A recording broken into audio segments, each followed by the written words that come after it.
For the audience tonight, my name is David Friedendahl. I am the mayor of the city of Glendora and serve as the presiding officer over the city council meetings. In consideration of others, kindly silence your electronic devices and refrain from speaking unless otherwise recognized. If you are in the audience and wish to speak during public comment, speaker cards, they look like this, are available and located in the lobby area. We ask that you complete the card and submit it to our recording admin prior to the close of public comment. Again, this is a public meeting for the community of Glendora, and we appreciate and respect your participation.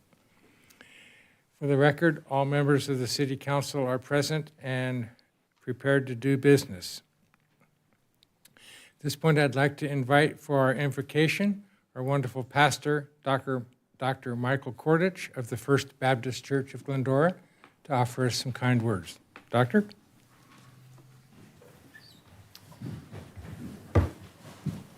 If you can, please stand. Let's pray.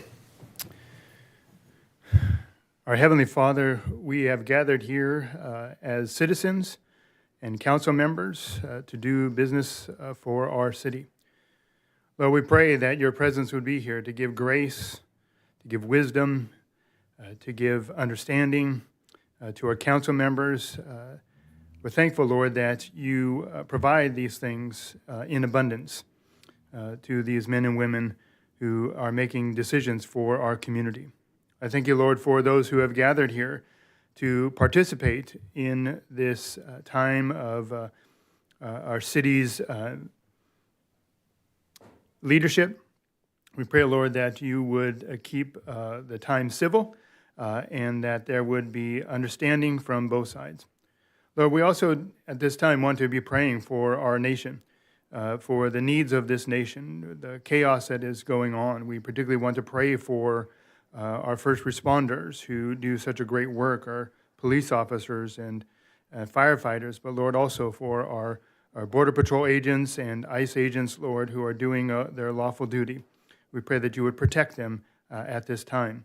We also pray for those who are protesting, that you would just cause them, Lord, to settle down a little bit. Protest with peace, protest in their rights, but protest without getting in the way. Lord, we want to be sure that all remain safe. We ask, Lord, that you would do all these things in Jesus' name. Amen. Thank you, Pastor Kordich. And to lead us in the Pledge of Allegiance, we have junior from St. Lucy's Prairie High School, Julie Michael. Welcome, Julie. Thank you. Please join me in saying the flag salute. I pledge allegiance to the flag of the United States of America and to the republic for which it stands, one nation, under God, indivisible, with liberty and justice for all.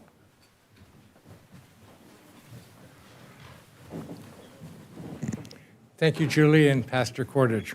Appreciate that very much. That brings us to high school student reports. We haven't had one since, I think, October, so we're anxiously awaiting to learn what's going on in our school community and welcome those that are able to join us. So I believe from Charter Oak High School is Iris. Welcome. Hi, everyone. I hope everyone has had a lovely day today. Since our last meeting, our campus has been buzzing with school spirit and unforgettable moments. We kicked things off with a Halloween costume contest where so many of our incredible students showed up and showed out with their creativity. The competition was fierce and the winner won an iPad mini. We also launched our Holiday Hope and Relief clothing drive in support of the Eden Fire victims. Every single class came together to donate clothes and necessary toiletries for these victims. As homecoming approached, we celebrated with an unforgettable homecoming spirit week, with both students and staff participating and bringing the energy all week long. The excitement carried out into our homecoming dance, where we crowned our king, J.D. Sanchez, and our queen, Kayla Lambert. Students were able to enjoy a Ferris wheel, boat rides, carnival rides, and delicious treats from cotton candy to s'mores. It was a night to remember for sure. Our football team became Division IV CIF qualifiers and ended their season in the second round with a triple overtime loss, but put up a great fight this season as they ended as league champions with a 5-0 record. To kick off November, we hosted Thankful Week packed with meaningful and fun activities. Students were able to write thankful notes to friends, classmates, and teachers, spreading gratitude across campus. Hundreds of thankful clips were shared, allowing students to clip one another with messages of appreciation. Our amazing ASB students also created a thankful poster in the quad filled with things our community members are grateful for. We also wrapped up the week with our very first CO pie eating competition, where the winner finished an entire pie in under 1 minute and 30 seconds, winning a large gift basket. Our boys water polo team continued to make us proud by advancing through CIF playoffs and earning the title of Division IV CIF champions. They went on to compete at the state level and finished their incredible season as state finalists. Before finals, we brought back fun with our Winter Spirit Week, spreading holiday cheer across campus. Students were surprised with candy cane grams with kind messages attached made by our very own ASB students. Later on in the week, we held an ornament-making station where students were able to help decorate our Christmas tree out in the quad, which we later donated to a family in need. Lastly, we welcomed Santa and his elves to CO, arriving in true holiday fashion on his sleigh to spread holiday cheer, handing out free CO merch, including t-shirts, tote bags, and plenty of festive goodies. In December, we hosted a wrapping party where our students came together to help prepare gifts for teen survivors of the Eden Fire, once again showing our heart and generosity of our CO community. Our boys basketball team brought the energy during their Silent Night game against Northview, dominating the court and taking home the win as our Chargers secured the dub. The student section showed up strong in creating an electric atmosphere. Our girls water polo team had an incredible night celebrating senior night with an impressive 10-3 victory against Mark Keppel. And to top it all off, we are proud to celebrate our competition cheer team who recently made school history by becoming 3-time Cheer Pro champions. Wow. Thank you so much. Great. Thank you, Iris, and congratulations to the Charter Oak community. Thank you. Thank you. All right, next we have from St. Lucy's Priory, we have Julie Michael and Sophia Munoz going to duel up on the report. Welcome. Hi. Hi, I'm Sophia. I'm Julie. In December, St. Lucy's hosted our annual boutique. During our boutique, we have many different vendors come to our campus, offering many different products of food from different cultures and opening our school for many to come and visit and enjoy fresh food, live performances, and fun activities. Despite the rainy weather and changes of location to indoors, it was still a huge success. After returning from winter break, our ASB hosted a matcha coffee and chocolate-covered strawberry sale, raising around $1,100. They used these funds to pay for our super fun field day. It included a Taco Man, jump houses, sports equipment, and our annual teacher versus student kickball game. Last week, our freshman class office hosted a Dirty Soda fundraiser in order to raise money for our Last Chance Dance. They were able to raise around $700. This week is Catholic Schools Week. To remind our students of their call to holiness, we have a theme every day. Yesterday's theme was a call to holiness through prayer, which we hosted a prayer service in the morning. Today was a call to holiness through love and friendship, and we hosted a DJ PJ pizza lunch. Tomorrow is a call to holiness through family life. Thursday is a call to holiness through service and courage. Finally, on Friday, we are hosting an all-school mass. All are welcomed. Additionally, next Wednesday, St. Lucy's leadership representatives, which includes our ASB members, class officers, ambassadors, and Benedictine leaders. We will be attending a youth leadership conference hosted at Disneyland. On the 6th, our region ambassadors will be hosting a shadow day for future regions to come and visit our campus, receiving a personal tour as well as witnessing our VAPA showcase and fashion show. The VAPA showcase, which stands for Visual Performing Arts and Fashion, will feature students' work from our art, dance, and clothing design classes, as well as the opportunity for both our students and shadows to participate in different rally games. Lastly, on February 7th, our winter formal, which theme is Starstruck in the City, will be held in our gym, hosted by our sophomore class office. This is a tri-school event, meaning both our brother school, Damien, and our sister school, Pomona Catholic, are invited. We are looking forward to all of our upcoming events and are extremely proud of our recent past ones. Thank you so much for having us. Thank you, ladies, and thanks for keeping us up to date on St. Lucy's community. Thank you. Okay, not seeing Glendora or Whitcomb tonight. Did I miss them? No, okay. Well, thank you for those reports. Always welcome. It brings us to reordering or additions to the agenda. Does anyone wish to reorder or add anything? Seeing none? Okay. Move along. Brings us to public comment. I will open public comment and invite members of the public to speak to this legislative body. Speakers are invited to speak for 3 minutes. speaking once on both on or off agenda items. If you are in attendance, again, please fill out the speaker card and submit it to the recording admin before the close of public comment. Once recognized, please come to the podium, state your name and your business, and again, try to be mindful of the timer clock that is there waiting to help you. At this point, I do have 3 public comment opportunities. I'll go first with Norma Fernandez. Norma, welcome. Come in. Hi. I chose to come because I talked to Athens about my bills going up more than every quarter. So they're telling me this, what they charge, but my friends that live in Azusa get a senior discount. And when I asked them for the senior, they said, not Glendora, doesn't get it. So I told them, well, my husband, he was in the Vietnam War. He died in the VA hospital. Can I get the military discount? They said, no, we don't have that for you either. And I'm just asking, I don't know when your contract's over, if we can get either one. I'll be 80 at the end of this month.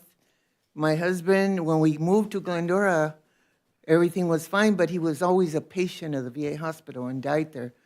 And they call it Sotel in Santa Monica. But we've been living here for more than 30 years. But what I'm asking is, if Azusa gets a senior discount, we should get it too. It's not fair just for some people to get it. Everybody that lives in Glendora they should offer it to us too. I mean, I got a letter from Edison because of the wires. They have to replace the wires. The bill's going up. I understand. Then the water, I got a letter from the water. It's going up. I understand. The only one that didn't send me one was the gas. But I don't use gas that much. I do use electricity. But what I'm asking is if we can please get the senior discount. I don't know when the contract's over. I don't know anything. But anything would help. Anything helps because the economy is not doing that good. Everything's expensive. So that's all I have to say. Okay. Thank you, Norma. And we may have a comment. If you stick around for a minute, we may be able to offer some help. Okay. Okay? Thank you.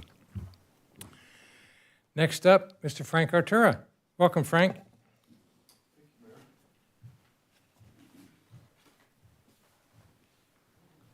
Good evening, folks.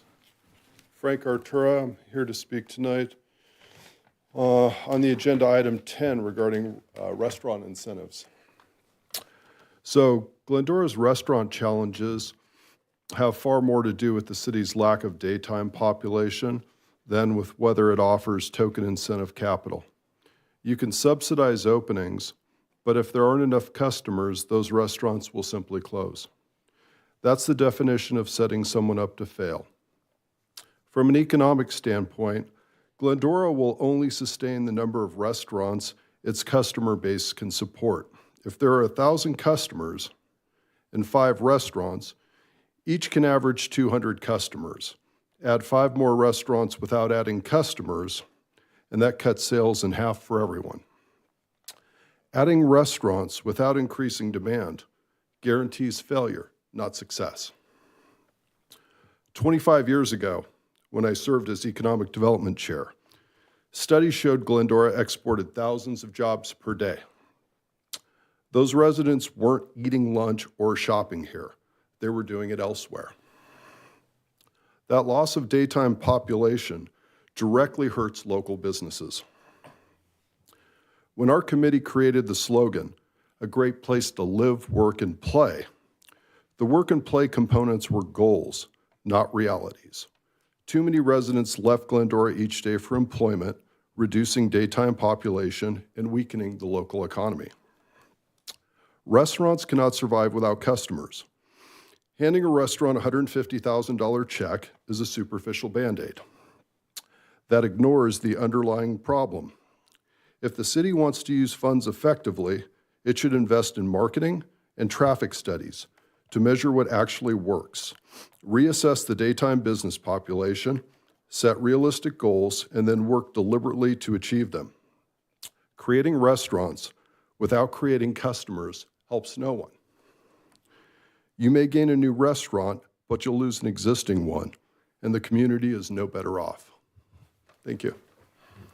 Thank you, Frank. Next up, Mr. Moore. Bob Moore, welcome. Good evening, Mayor.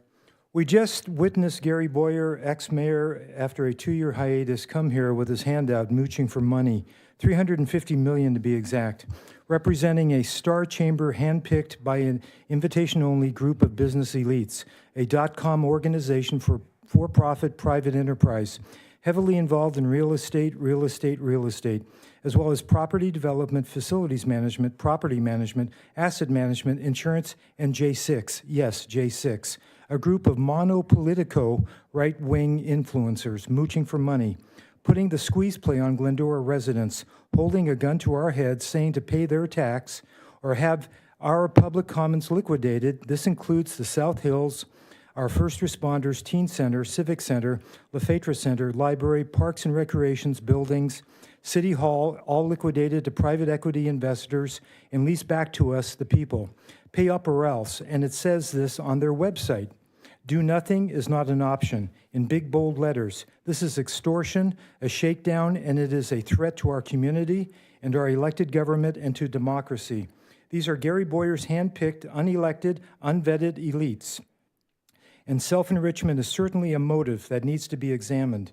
And the first thing Gary Boyer did was assert privilege over the 3-minute speaking rule, elitism.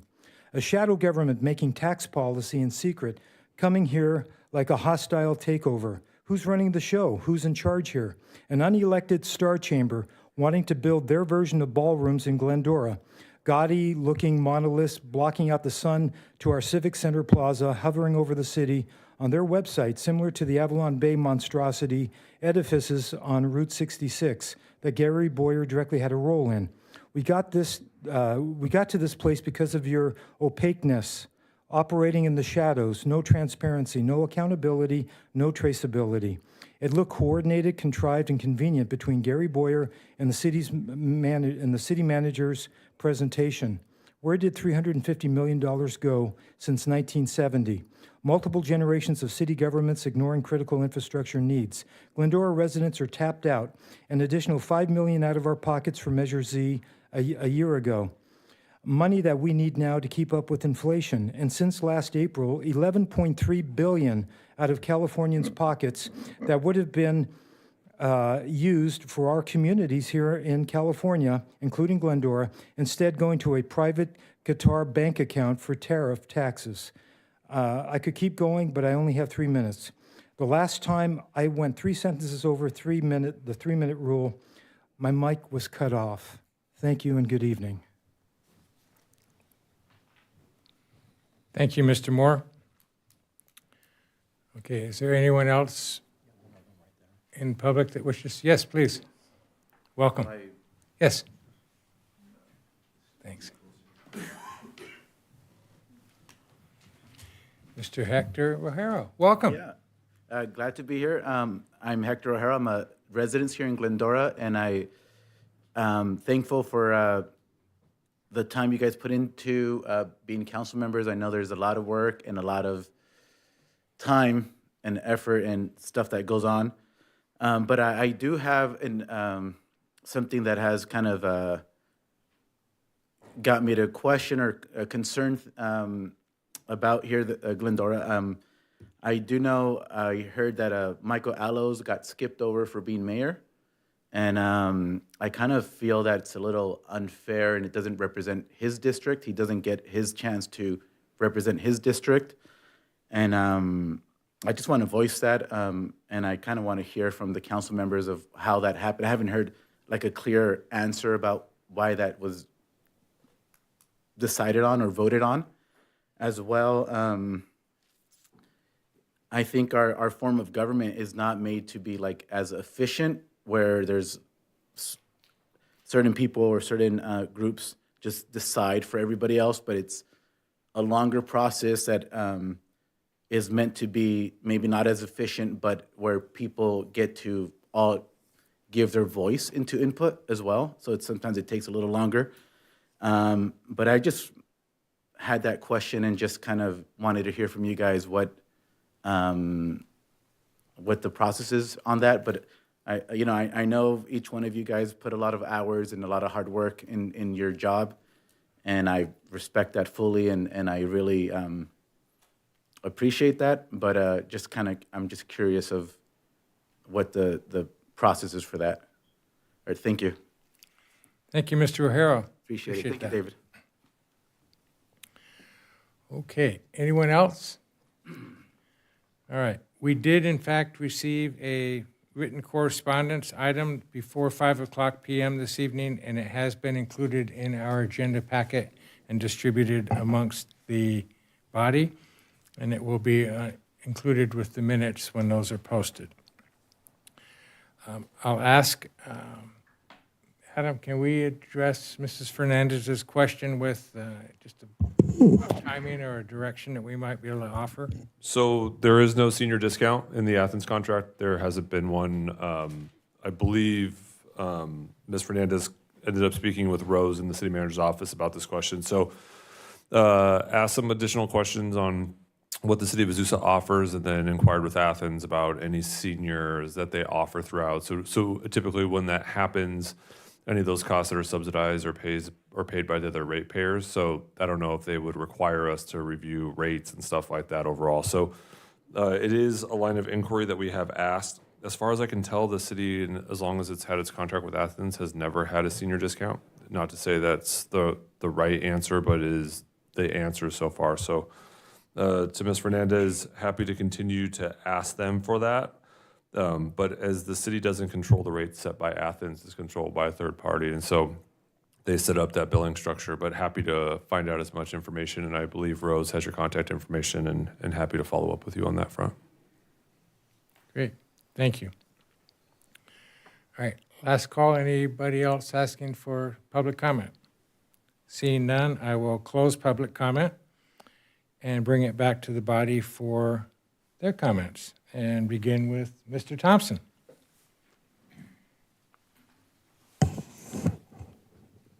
Thank you.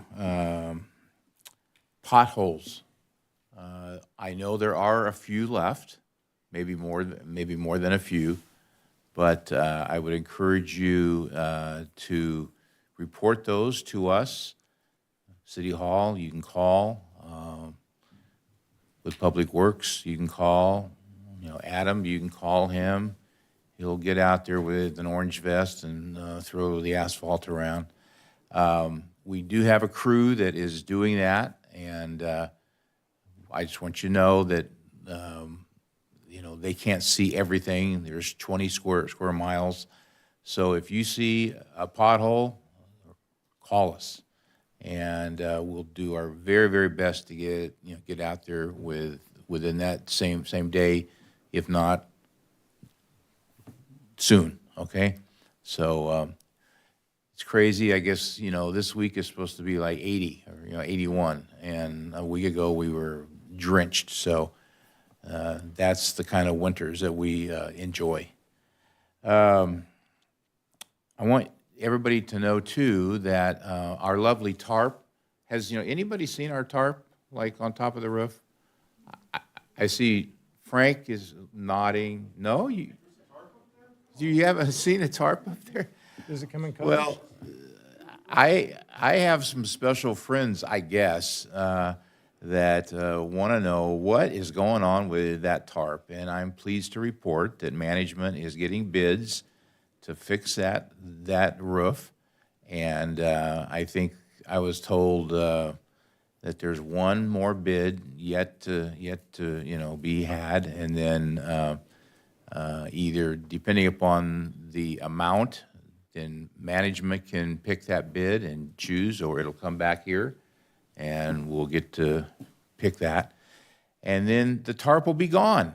And I think it's kind of a work of art at times. But that's not shared by my wife or my kids or anybody that's really important. So I did want you to know that that's happening. And I just love to see all of the students here. I know you're not here because you want to be here. I know there's a teacher that's pushing you and you're trying to pop an easy A. Wyatt's saying yes. Devin, his buddy, didn't have anything else to do, so you're here. Man, what a patriot, just to come and hang out here. So anyway, I just want to say thank you, and I do hope that you can learn things because someday some of you are going to be up here, and hopefully you can learn from some of the things that we did well and some of the things that we didn't do well.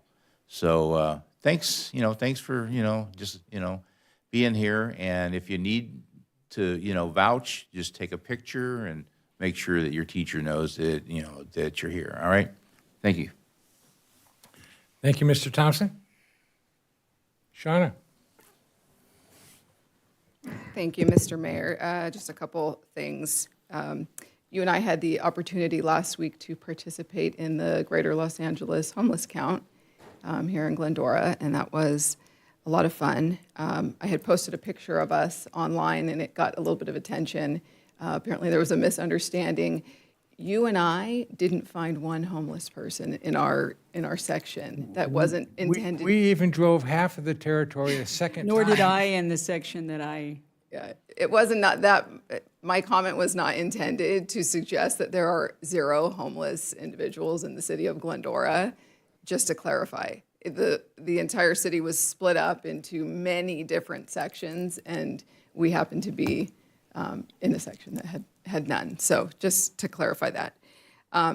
Also, last week, the mayor and Councilmember Thompson and I had an opportunity to join our police chief for a tour of Men's Central Jail, which was an eye-opening experience. I was glad to do that. That was not in Glendora either, was it?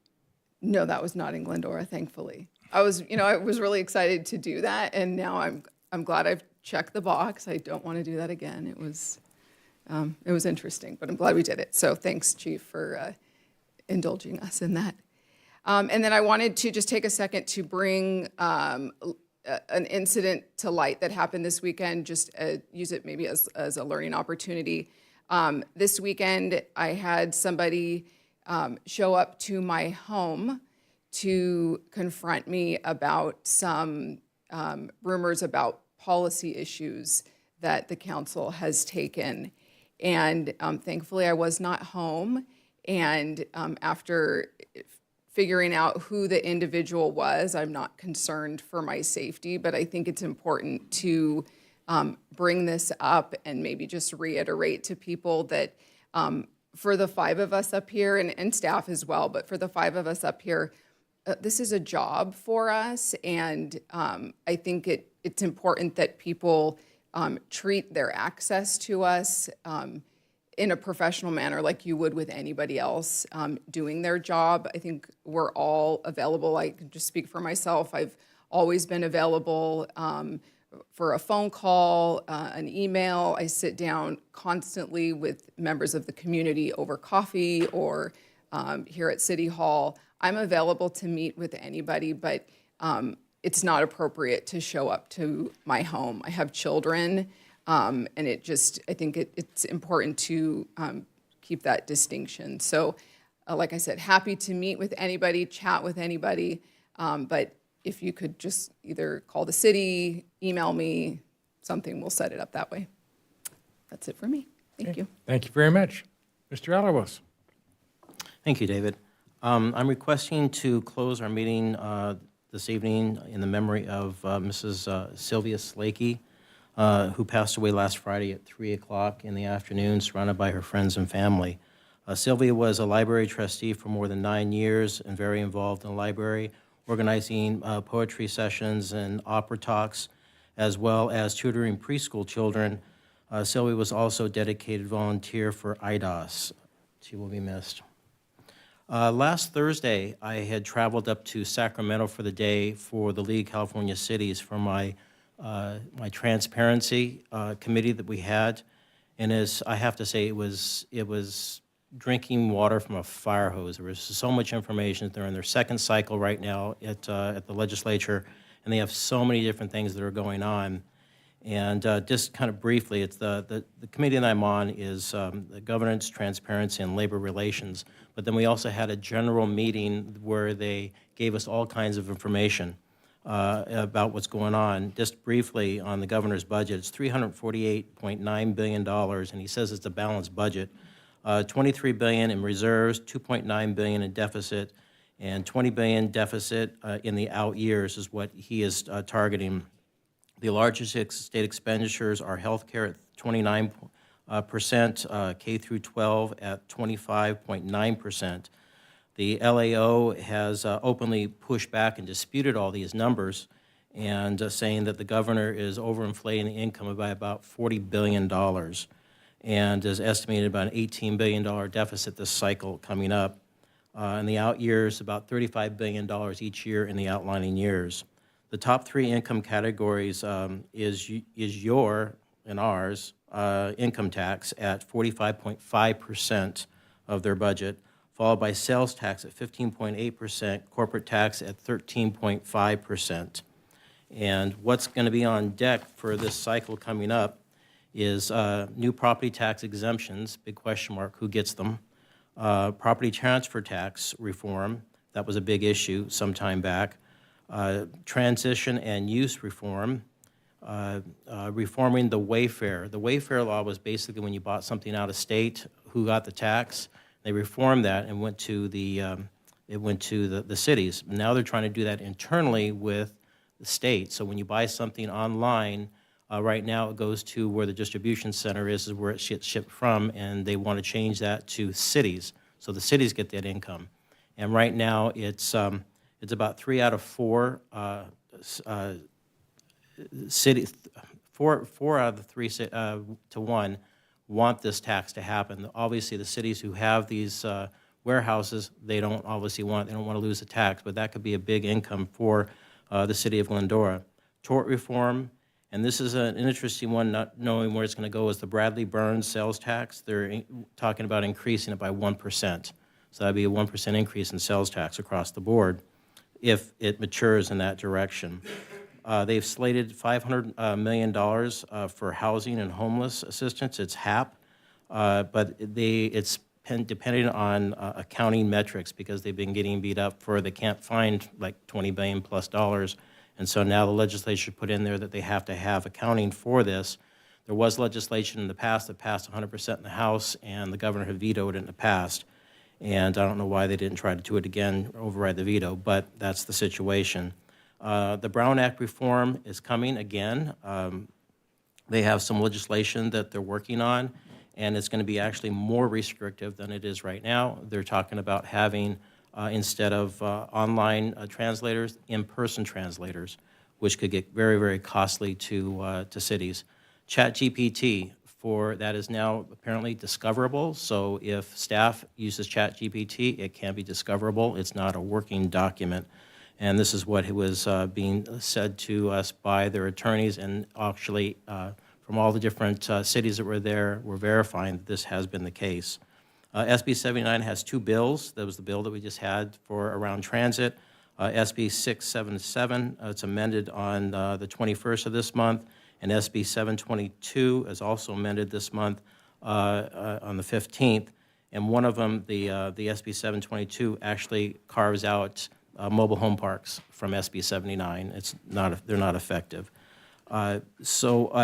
It was an amazing event in the sense that I've been going every year for 8 years now on this committee that I've been assigned to. But cities are pushing back like they haven't before, and it was refreshing to see. Also, our resolution that we put on there to be treated the same as the legislature was also brought up and reaffirmed and re-put into the policy moving forward as well. So that was amazing to see. But there's a lot going on in Sacramento. It's hard to describe the attention that we had, the information that was given. And it was a long day because of trying to absorb all this, taking notes. They did provide some information for us after the fact, but it didn't encompass the notes that we were taking and some of the discussion that was had. But it was very worthwhile, and there was a lot of folks there. I saw a lot of the colleagues, and we all had a lot of the same issues. The main issues that they had basically were trying to get funding for their facilities. Long-term issues they have, just like we have, and they were trying to find funding, and it's just simply not available. A lot of the spigot has dried up for Sacramento, even though supposedly they have a lot of money coming up. So that's my report for last week. That's a picture that we took for our committee that we had at the very end. And again, it was very engaging. A lot of folks were very vocal about the different situations that we were having to deal with. Thank you. Thank you, Michael. Karen? Thank you, Mr. Mayor. Yes, as Shauna mentioned, the homeless count took place last week, and many thanks to the staff and the volunteers who were part of that. Although there were some sectors that did not at that point in time have any unhoused residents, there were still unhoused residents that were counted that night. So that's not to be in any way misconstrued, but a lot of detailed work and effort that went in by staff to make sure that we gathered that information, and the many volunteers that helped out. So many thanks to them. And as Mr. Alawas mentioned, Sylvia Slakey indeed will be remembered. She was a teacher by profession, teaching at Willow Elementary School and then her tutoring business for more than 20 years. But more than that, she was a teacher by example through her care and attention to everything that she was a part of, always very present and supportive in the things that she did. So we will remember her for that and give thanks for the difference she made through the many organizations that she was part of. So her friends and those whose lives she touched are invited to celebrate her life this Saturday, 11 a.m. at First Christian Church, as we gather for a memorial service. Thank you. Thank you, Karen. With our homeless count effort last week, I did participate in that as shared, and it's always eye-opening and interesting to see. I hope that the sampleized numbers that the county puts together truly reflect what was discovered in Glendora, so that we can then have a solid base to come back and find out what kind of level of services and where do we need them. So looking forward to that. On a piece of good news we learned today, and it's exciting to me to be able to share this. As you know, we have lots of departments within the city of Glendora to make it operate, and one of those is our community development department, which includes economic development for enticing and encouraging business to come to town, but also housing opportunities and planning for what's the city going to look like and what can we do as far as zones and areas and development. And with that, we have a gentleman on our staff named Hans Friedel. He's our principal planner in the planning division and has been with us for several years. Hans was selected to serve on the California Governor's Office of Land Use and Climate Innovation, Visioning and Community Engagement Technical Advisory Group. Wow, long name. An advisory group that if the state reaches out, they're asking experts in the field to come and help the state understand what the true needs are, what the boots on the ground are facing, and how to develop general plans moving forward. And this is about a 15-month assignment, so it's no quick in and out. It'll be many meetings, lots of homework, and lots of preparation. And Hans is up for that, and he's a great candidate to help serve that. And that comes from his expertise and successes in many of the areas he's worked, and is quite broad in the country of Texas, the state of Texas, Colorado, and certainly here in California. So we thank you, Hans, for willing to do that, and congratulations on that service, and we look forward to hearing what kind of opportunities you bring us. With that, I close the member comments and bring it back to staff comments. Adam, any share? Good evening, Mayor and City Council. A couple from me. I'll ask Moises Lopez to come up and give an update on our one of our legislative items as he's on his way up. Moises. I'll have to text him. Valerie, do you mind? Oh, here he comes. As he's on his way up, just wanted to share that this upcoming week, as was referenced earlier, the city will be sending out letters for the annual water rate increase. The CPI increase that will go into effect March 1st is 3.45%. For the typical residential customer with up to a 3/4 inch meter using 38 billing units, which is the equivalent of 28,424 gallons over that time, the average bill will increase by $6.73. And with that, a bit of good news, Mr. Lopez. Sure. I'll start off actually responding to some of the inquiries about potholes, just for everyone's knowledge. Certainly, if we see, I would invite all of our residents, if they see something, to report it, whether it's a pothole, trash, or debris on the street, to give us a call at Public Works. The direct line for our front counter is 626-914-8246, or they can send an email. There are several of us that receive those emails. Received a handful today, actually. That email address is public_works@cityofglendora.gov. We'll be happy to take care of those issues. Over the last 2 weeks, we've actually used about 3 tons of asphalt around the city and addressed 40 potholes specifically, with more to go. That's on top of the more than 100 that we addressed in the immediate aftermath of the rainstorm a couple of weeks ago. So we'll keep at it with everyone's help. But to Adam's comment, wanted to share, we received word from Congressman Cisneros' office this afternoon, or saw it this afternoon. Apologies, I was out of the office these last couple of days, but very good news that the city will be receiving $1.2 million for a project that we submitted through the Community Project Funding Program offered by Congress. We had actually submitted for Sandburg Middle School park field and track conversion. Our original request was for $5 million. We'll take $1.2 million, that'll help. We'll work with our partners at the school district, obviously, to make sure that we prioritize that project and get that underway. The legislation has been passed. It is awaiting the president's signature. That's anticipated over the course of the next couple of weeks. And then it gets transmitted to all of the agencies. So we won't actually see the money for quite some time, probably several months down the road. That being said, we can start working on planning for how to spend that money in our community. So good news all the way around. And obviously, what goes without saying, we appreciate very much the support of Congressman Cisneros and his staff, who have helped guide us and guide the application and protect that request along the appropriations process, which is very competitive. They sent me the list of all of the projects that were funded. There's 67 pages of projects throughout the country that were funded, and this is one of them. So good news all around for our community. Great. Thank you very much. Great news, always. Any more? Okay. And, Please. Danny.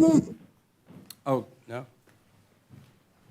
Go ahead. I was just going to say, as I looked out in the audience, it reminded me of an event Yura and I were at Friday night, Bandurama, that many of the students in the audience are involved in a lot of activities, and I know some exceptional band members out there. So shout out to them for the great job Friday night at Bandurama, that they put on a great show. And we're very fortunate in Glendora to have so many different programs that we can avail ourselves of. So that's Absolutely. It was a wonderful evening. Danny? Yeah, just to address the process question that was asked about the selection of mayor, I'd just like to be clear that in California, cities have different ways of electing their mayor. Some cities will have the electorate directly elect the mayor, and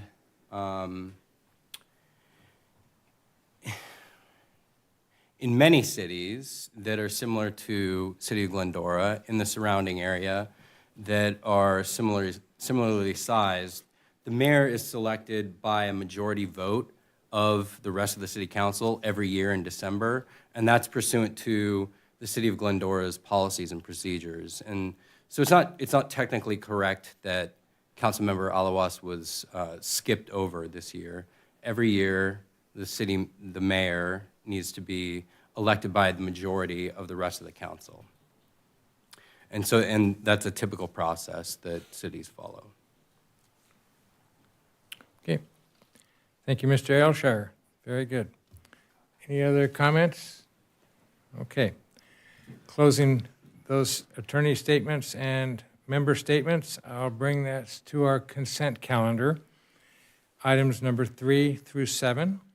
Items on the consent calendar will be enacted by one motion without individual discussion unless a council member has requested it to be removed for separate discussion. Does anyone wish to pull an item or have any questions on an item? I'll move items 3 through 7. Okay, Second no that. move. We'll have a motion by Mr. Alalos, a second by Mr. Thompson, and ask us to kindly vote on the consent calendar. The items 3 through 7 pass 5-0 in a unanimous vote. Thank you very much.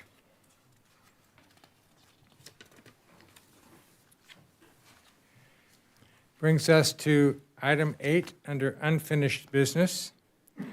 The adoption of an initial study, mitigated negative declaration, IS-MND in parentheses, associated project plans, a use and maintenance agreement with the Los Angeles County Flood Control District, and an agreement to the contract agreement with Craftwater Engineering for the Finkbeiner Park Stormwater Capture Project.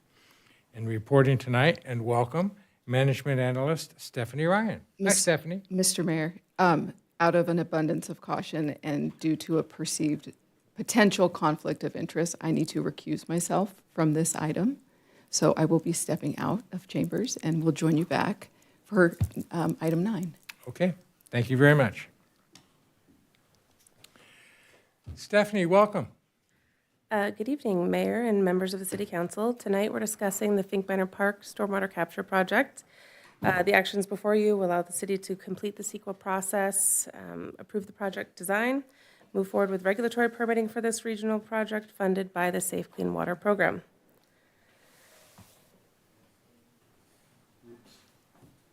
There we are. It's been a little while since there was an update for this project, so I wanted to just provide a brief overview of what it is. The Finkbeiner Park Stormwater Capture Project is a multi-benefit project designed to capture, treat, and infiltrate stormwater runoff from the Little Dalton Wash. It will improve water quality and help the city meet its MS4 permit obligations under the Upper San Gabriel River watershed. Both design and construction of this project are being funded through the Safe Clean Water Program. Here we have just a site plan which shows the project location, boundaries, and key components. The construction work will occur within Finkbeiner Park at the existing fields and basketball courts.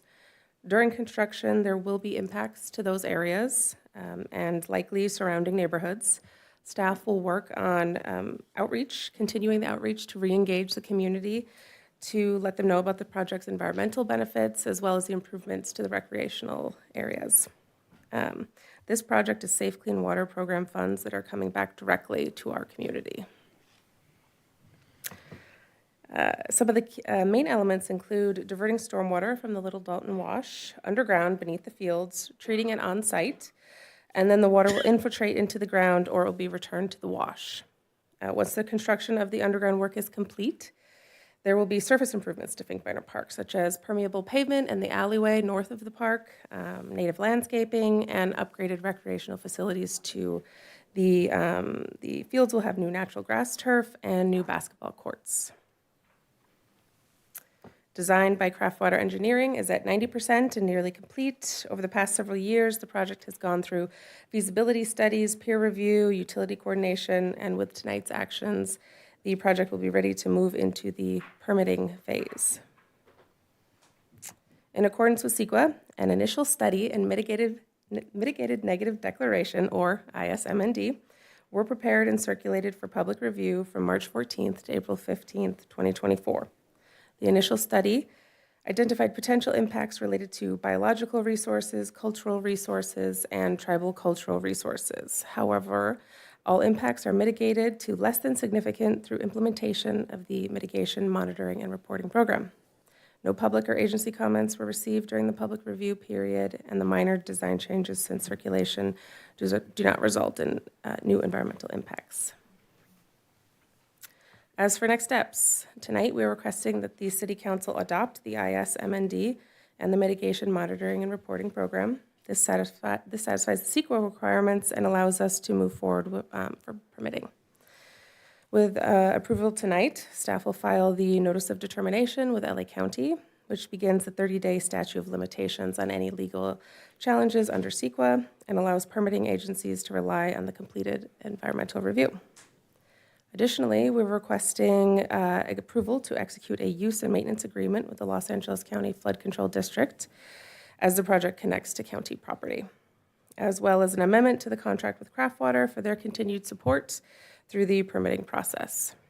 Once permitting is complete, we anticipate construction bids going out in early 2027, with construction expected later that year. As mentioned, the Finkbeiner project is funded through the Safe Clean Water Program, with over $2.5 million regional funds already transferred for the current design phase and roughly $18 million allocated for construction. Additionally, staff and Craftwater are continuing to pursue new grant opportunities to address potential escalation of construction costs.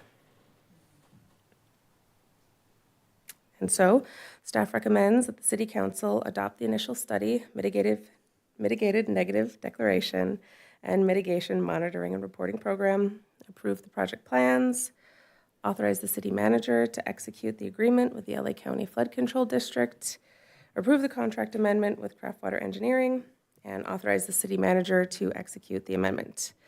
And with that, we also have a representative from Craftwater Engineering here with us tonight, and we're available for any questions you may have. Thank you.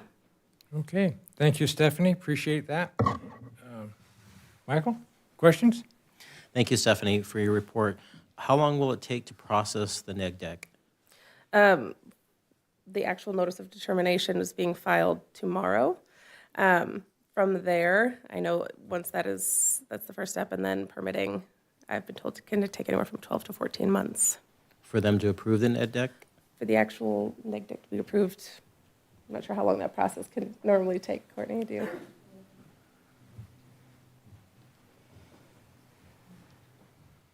Good evening, Courtney Semlo, Craftwater Engineering. CEQA, the ISMND, once you file the NOD, it's basically done, and then there's additional regulatory permitting that we have to go after because we are dealing with an open channel, so that's the Army Corps of Engineers. There's 2 permits that we need to hear from them. There's also California Department of Fish and Wildlife and the Regional Water Quality Control Board.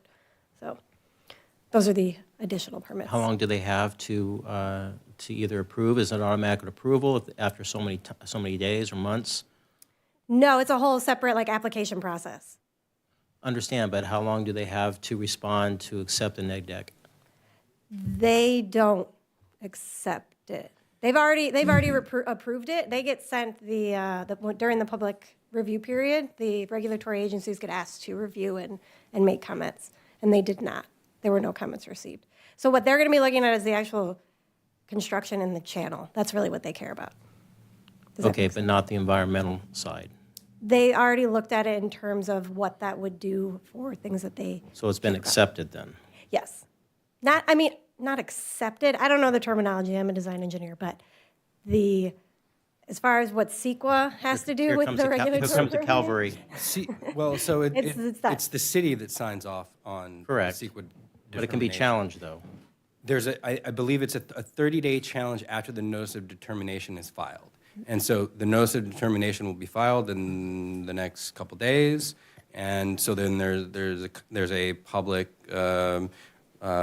review period that lasts only for 30 days. Once it passes, there's no separate approval that needs to be given. It's automatically in effect. That's what I was getting at. Thank you. Thank you. There's not an additional public review period. There's an option for them to file a lawsuit. Exactly, sorry. Yeah. Thank you for clarifying. Okay, thank you, Michael. Mendel? So if we don't approve this, your plans are kind of screwed up for filing it tomorrow, right? A little bit. And I just say that for the students. This is a really big issue, so dial in, okay? Is the skate park going to be affected? It is not within the scope of this project. Okay, see, I see some heads started to nod back there because that's a very sacred area for some of our rising students. So you said it starts construction late in '27. What's your best guess for how long it's going to take? So, construction or Yeah. council construction? Best guess, I imagine it would take several years. A couple years? Yeah. Wow, okay. So for the students, that park is going to have a massive sort of reservoir that's underneath it. That's in a layman's term. And water's going to go through that and filter that, and then it'll go on to, so that we can drink it and go down to the wells that we have, or whatever those things are called on, Irwindale. So this is probably the biggest water event that we've had in a long, long time, right?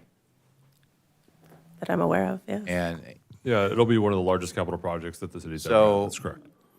some of you guys have hung out at Think Banner Park. You played ball and everything in there. That whole dirt area, grass area, is going to be gone and then put back after all of these reservoirs are put in. It's going to be really cool to watch. At least I think it will be, because it's going to be big, and so you got to stick around until it's done, right? It's So, very exciting This is time. your deal, so you can't just I'm take invested. off. Last thing, so money is in, or at least is guaranteed. Michael, the numbers that he gave about our deficit is Our state staggering. deficit. The state. State deficit. And the county, I don't know if you have some numbers about what the county's doing, but, huh? They're broke. They're broke too. So I just want to make sure that the money is here, safe, secure, or will be here, so. Yes, I'm happy to speak to our city manager, but yes, the $18 million was allocated Okay. for this construction project. It's through the taxpayer, Measure W. It was Yeah.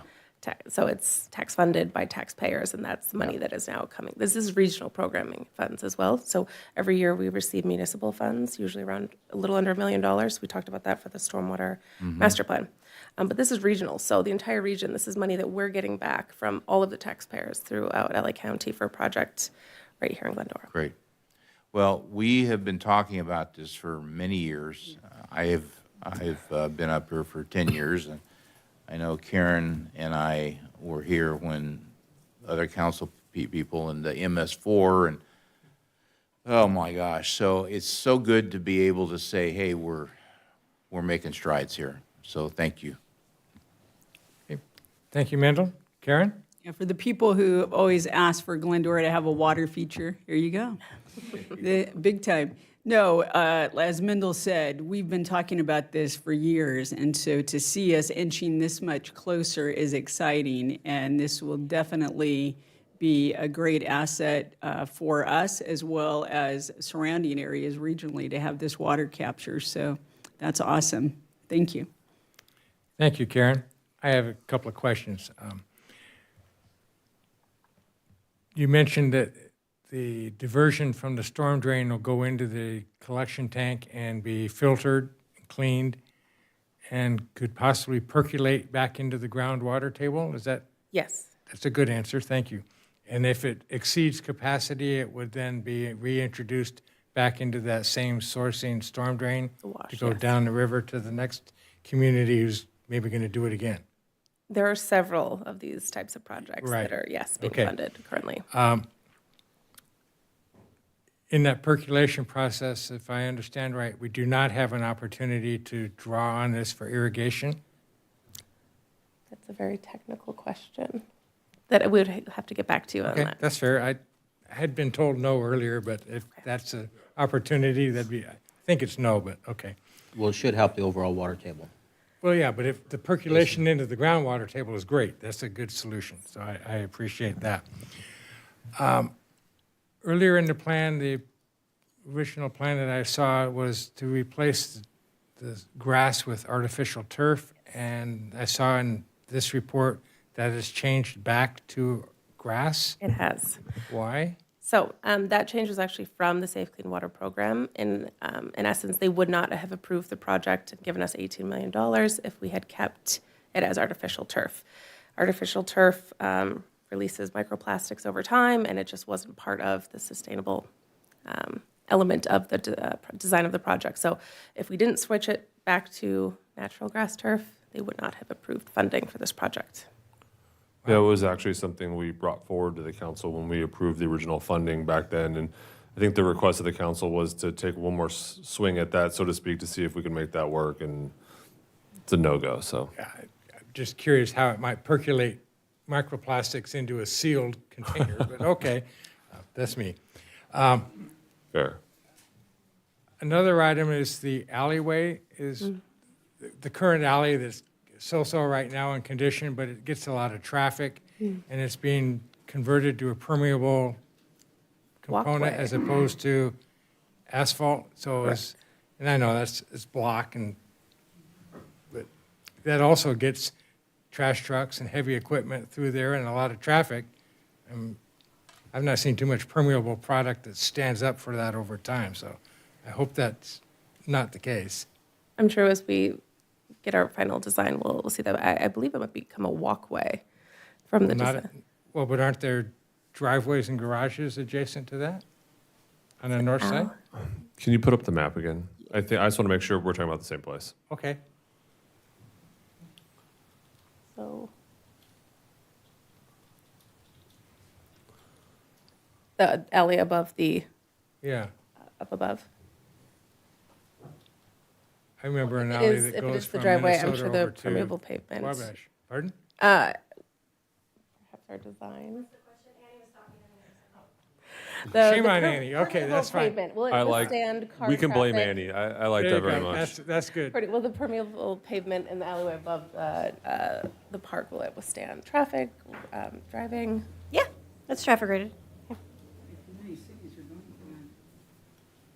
Okay. There's actually roads out there that are permeable as well. Yeah, there are many places that have been doing this for probably a while now, and those streets actually look better than some of our streets, so. All right, well, this alleyway can stand to look better, I guarantee that. There's no challenge there. Okay, yeah, it is that, yes. Okay, great. No more questions. Thank you very much. David? Mr. Thompson. Could I ask just two additional questions? So the monies to repair the baseball and soccer field, is that a part of this 18-some million? Yes, it is. And are the fields going to look a lot like the fields look at Pompey Park? Now, obviously, the grass is going to be real. Correct. At Pompey Park, it's artificial. But what about the dirt? Is it going to be dirt, or is it going to be that fake dirt? Well, it'll be a natural grass turf, so it'll be dirt, grass. So it'll- dirt and grass, okay. Yes, and I think Same you as can- it is now, yeah. Yeah, Okay, okay. you can see a little bit just if you were about the actual design underneath the large infiltration tank below, but there'll still be the 4 fields with the ability now to have a soccer field in the center. Good. Good, thank you. Okay, Great. any other questions, comments? No, I was going to say, in that stream, too, is going to be a very beautiful addition over there. It will, the recirculating stream, yes. All right. Might I entertain a motion? I'll move items 1 through 5. Okay, motion by Mr. Alalos. Second. Second by Mr. Thompson. And I'll invite us to please make our vote.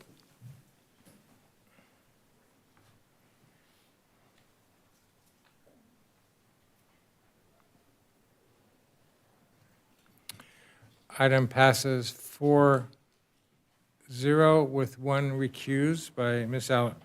Elias. Thank you very much. I'll wait for the council member to return.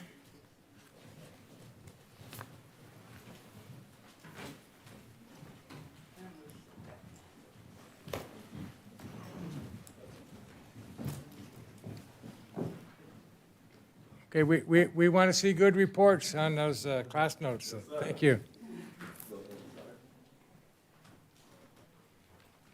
Okay, welcome back. Brings us to item 9, a resolution adopting the Glendora Local Hazard Mitigation Plan, or LHMP. And presenting tonight, we would like Business Services Manager Julie Linger to report. Welcome, Julie. Thank you. Good evening, Mayor and council members. I'm here tonight to discuss the adoption of our local hazard mitigation plan. So just a review of what the hazard mitigation plan is. It's a strategic long-term document that identifies potential natural and human-caused risks like earthquakes, flood, wildfires, and outlines actions to reduce their impacts on lives, property, and environment. It serves as a framework for prevention, preparedness, response, and recovery. This may seem familiar because it is very similar to the safety element that the council approved back at the end of October. The difference between the two plans is this plan is more comprehensive. It's 180 pages. And it's created specifically based on federal requirements. So the requirements for the plan include the Code of Federal Regulations. This requires the plan to provide opportunity for public input, multi-jurisdictional participation, and the formal city council adoption, which we're hoping will happen tonight. And then the Stafford Act requires local governments to have a FEMA-approved mitigation plan as a condition of receiving any non-emergency disaster assistance. This is actually how we got grant money to update our plan, because we had a previous plan. So that is part of the non-emergency disaster assistance. So we applied for those funds and were granted them to update our hazard mitigation plan. All right, so quick history of our hazard mitigation plan. Our first one was back in 2004, and it was adopted by the City Council. Back in 2012, they started to update the hazard mitigation plan. Rules have changed along the way. 2015, the plan was updated and approved by FEMA. It didn't get adopted until 2016 by the City Council. The new law is it needs to be updated every 5 years. In 2021, we applied for the grant funds, we were able to do that because we already had a FEMA-approved hazard mitigation plan. When we were awarded the funds, at that time we decided, since the city was planning on updating the safety element, which is so closely related to this local hazard mitigation plan, we decided to do an RFP together to find a contractor or a consultant that could help us with both plans to make sure that there was consistency throughout the plans. At that time, we hired De Novo Consultants. Starla here is our local hazard mitigation plan consultant and did a great job. Later, if you have questions, I'll bring her up. So we were awarded the grants, we drafted the plan, and then we submitted it just last year to Cal OES and FEMA for review. So just a little bit about our plan. There are several elements of it. Like I said, it's 180 pages. I'm not going to get into the total details, but these are some of the items that are included in our plan.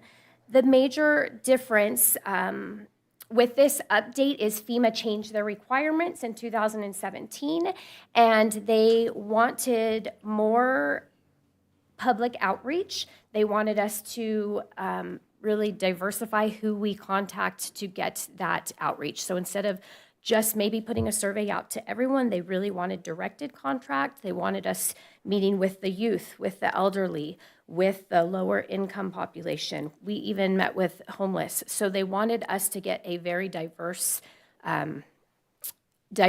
input, a group to get input from for this hazard mitigation. So that was the big update. And then also they wanted us to address how climate change can affect and impact all these hazards that we had identified in the plan. Our plan met both of these new requirements along with the several other FEMA requirements, and FEMA sent us notification at the end of last year that it is approved pending council adoption. So the recommendation is that council adopt a city council resolution entitled "A Resolution of the City Council of the City of Glendora Adopting the the Glendora Local Hazard Mitigation." Does anyone have questions? Okay, thank you, Julie, very much. I'll bring it back. Michael, any questions? No questions. Thank you, George. Mendel? Michael, you don't have a question? No, it's your lucky day. I have one. The Colby fire was in 2014. Yes. I'm assuming we had a plan like that, or like this then. Yes.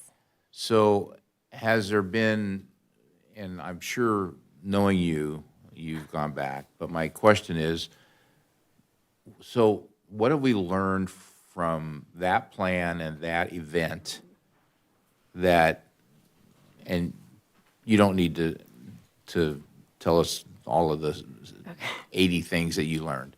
But are there some significant things that you've learned or your team has learned from that plan and that event that has better equipped us with this plan? Honestly, I think we learned a lot from the Colby fire. I honestly feel the fires in Palisades and Altadena, we learned more. Oh, really? Okay. And it really goes back to communication. The thing is, back in the Colby fire too, in 2014, we didn't have the technology to communicate with the public like we do now. Yeah. And there were a lot of issues with Altadena and Palisades, but one of the main thing is notification. Colby fire, we did solicit people, like, if you're in that area, contact us. We want to get your information so that we can update you with information. So that alone, just the way we can notify people now compared to the Colby fire, obviously there's a ton of lessons we've learned. But I would say the biggest, and it's the same lesson they learned from the Palisades and Altadena, is that importance of that initial notification. Things have changed beyond just that. The hazard zones, the fire hazard zone has changed since our last plan too, and it does come further south than our initial maps in our old plan. So things have changed, and that's partly as a result of the Colby fire. We saw how the fires, how they travel through our hills. So there were updates from that, but I don't want to say it was just based on the Colby fire. It was kind of just the whole Southern California fire situation. You know, there's not a wildfire season anymore. It's year round, which is different too. So things have changed since the Colby fire. And we did learn from that, but we've also learned from several fires since, even though they didn't affect us. Knock on wood. Great, thank you. Excellent work. Thank you, Mendel. Shauna? Thank you, Julie. Just a quick question. You mentioned that you had met with different groups of people. Yes. Can you expand on that just a little bit? Yes. That was interesting. Yes. So we wanted to get the spectrum. FEMA really, really wanted outreach to that. So we got to group. So let me start with this. We had a planning team that consisted, how many were in that initial room? Like 30 of us? It was a huge group. We had school districts, we had utility companies, we had hospitals, we had Red Cross, we had other nonprofits. So we started with a stakeholder group surrounded. We had San Dimas representatives, Azusa representatives, Covina. We started with that group, and it was really a brainstorming session. Okay, who are these people that we don't normally get? I mean, not everybody has social media. So we brainstormed how we were going to get, what are those groups that we're missing the data from? Well, all these high school students in here, I mean, it's hard to get input from them. So we met with the Teen Advisory Council at the library. We went up to La Fetra when they do the senior meals, met with seniors there. We met with Debbie and her team and Lakata with the homeless people to find out what we need to do to get input. Who am I missing? We met with the school districts for the Charter Oak School District, they have a resource center that helps the lower income students, gives them food and there's clothing and things there. So we went down there and did a presentation to parents at that meeting to get their input. At the high school here, we went to their safety committee meeting. So it was a brainstorm of all those people. How can we get those groups of people we don't normally hear from? So it was interesting. That is But very it was interesting. it was a neat project. Now, do we participate with like San Dimas and? Yes, so, So is it? and it's kind of the season right now. Everyone seems to be updating their hazard mitigation plans, and I'm regularly getting, can you look at this one? Because they want the surrounding cities' input. It just, we know it's not isolated to Glendora. When that fire comes through, it affects all of us. Duarte is actually at their council meeting tonight getting their hazard mitigation plan adopted. So it's, yeah, it's a group effort, but ours is specific to us. Yes, well, thank you. Appreciate it. And I would, excuse me, I would just add on to that Julie and her team have done a wonderful job. So included in our community survey this last time was actually a specific question on emergency preparedness, just to kind of see what we were up against. So in addition to getting feedback, we also got a really good understanding of how prepared people were. Really, in light of the fire situation, as was mentioned recently, not only do people were not communicated with in the manner they needed to be, they just weren't aware what they needed to even be prepared in the first place. So that sort of informs some additional outreach and notification and information that's been shared, whether it's in the Glendora report or other information that we've shared about emergency preparedness. And while this is not strictly emergency preparedness, a lot of the work in here helped us inform other information sharing that we've done with the entire community. So Julie and her team have continued to do a wonderful job making sure that, to the extent possible, we're up. Do you remember off the top of your head during the fires, we gained a lot of people who were part of our notification system? Gosh, from that initial, when Altadena fire, we actually put out the notification, the fire's not in Glendora, but from that initial alert we sent out to the next day, it was thousands. We gained thousands of residents because they realized how important it is. And our old system, I mean, we are way over double what we had with our old system. So the outreach, the Altadena really, it's bad, but it really boosted our outreach. Bad thing, but it did help our residents understand how important it is. Can I make a plug since you started it? I have a CERT course that I'm putting on March 4th, 6th, 7th, and 8th. If anyone wants to learn more about emergency preparedness, disaster medical, disaster psychology, how to triage people when they get hurt, I left flyers at the back counter, but it's a good class. This goes along with one of our mitigation actions is trying to get the public more informed about what they need to do to be prepared, and this kind of helps. When the first responders can't get there right away, it kind of teaches residents how to take care of themselves and their neighbors before the first responders arrive. So it's a good program. If you're interested, it's back there. I'm done with my plug.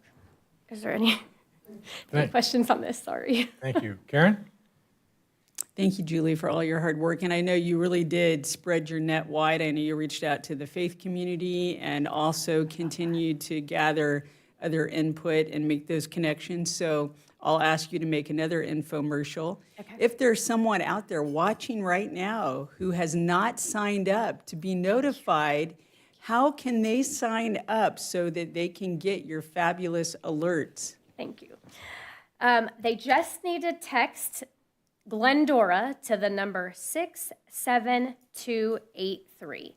So 67283, and then text the word Glendora, and that will sign you up for the emergency alerts. If you want to take it a step further, you can create a profile which helps share other information with first responders if you want to, but if just texting Glendora to that number will give you the emergency alerts. Thank you. And they're helpful at other times other than what we just spoke of, other than fires, when there are other emergencies in the city or things that might impact your path of travel. Those alerts are very helpful. You just really quick, do one more plug, because we talked about this before when we did the safety element. When you sign up for an account on there, you can input if there's like mobility issues or anything that might cause you to need extra help during a fire or yes. any natural disaster. Yes, ultimately, and it's not live yet, but it's a part of our dispatch update. It's called Next Gen 911. When you put this, you can put this in now, we can pull it, but it has questions on their mobility issues. You can even put pictures of your animals in it. It has a list of several questions you can answer. The mobility issues is the biggest to us. If we were to have an issue, I can go into that system, and anyone who checked that they have mobility mobility issues, I can pull up that list to see where those people are. So it's a great way for us to know about those people. We have other ways to know that in Glendora, but this is straight from the source. So if you have neighbors or anyone that has mobility issues, I would encourage them to sign up and create the profile, go the extra step and create the profile to let us know that there's those issues at the home. Okay, thank you. I did have one comment. You actually answered the question, knowing that emergencies don't know borders. Yes. So the fact that the survey and the collaboration with mutual partners nearby and around us, I was concerned, hopefully that we've talked to them and that Yes. works. I know it does, but it's good to know, and that they too are doing the same thing. So maybe the plans are all very similar. Yes. Especially to our region.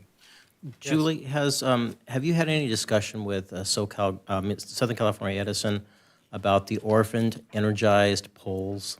They don't want to let that information out. They want to keep it close, but we don't know exactly how many we have in our city that are a fire hazard. They have not reached out to you? And I don't know what we can do on a legal standpoint from that, because we do have them in the city. From a security standpoint, they do not want to give it out. At our COG meeting, they had started talking about they were going to provide the information, then legal jumped in and said no. Yeah, honestly, I don't know what we can do. We had talked about, as the emergency management group, not just Glendora, but our whole area in this section of LA County had talked about it, because they also have, they know who have medical devices, that they need power for medical devices, which would be great for us to know. And we've had a hard time getting that too. So I don't know legally what we can do to get that information about poles or I would just add, yeah, these topics have come up before in different fashions, and so we've really tried to get Edison to be a better partner during some of the emergencies. I think everyone in this room has been subject to power outages that seem a little larger than they need to be because they're cutting off a much larger area. And to that front, Julie's worked with them to negotiate an agreement where they can be on site during a large-scale emergency and providing some of that information. So while not directly addressing that specific case, and we too have had some of those challenges, it is something that, as you mentioned, both the COG and local cities are aware with. So to the extent we can continue to push on them to gain some of that information, we'll absolutely do that. If they can't give us the information, can they give us any assurance in writing that we have no orphaned energized poles? Yeah. I'm playing lawyer here. Yeah, I think to the extent possible, we can find out any of the issues in our community so we can mitigate those circumstances, the better. So we'll continue to press on that front. Thank you.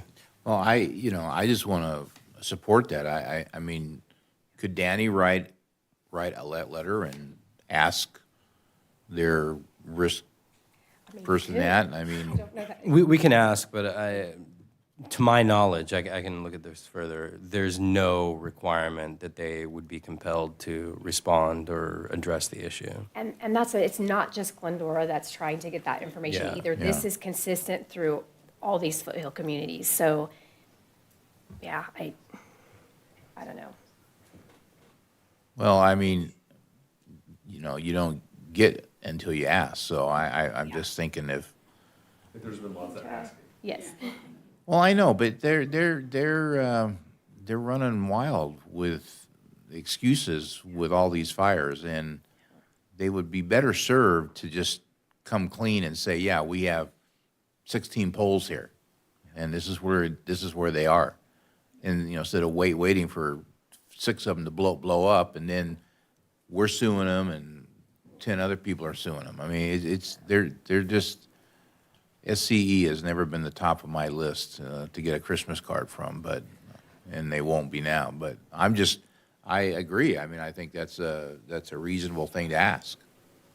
So, I would agree. for what it's worth. I agree too. Okay, any further discussion? No? All right, I will entertain a motion on the recommendation. I'll move to accept. Motion by Karen, second. Second. Second by Mendel. I'll ask us to please vote.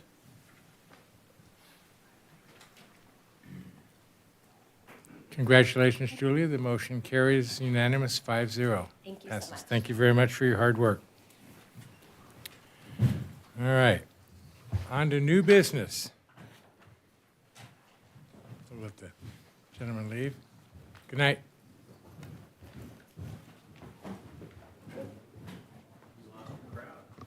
It's okay.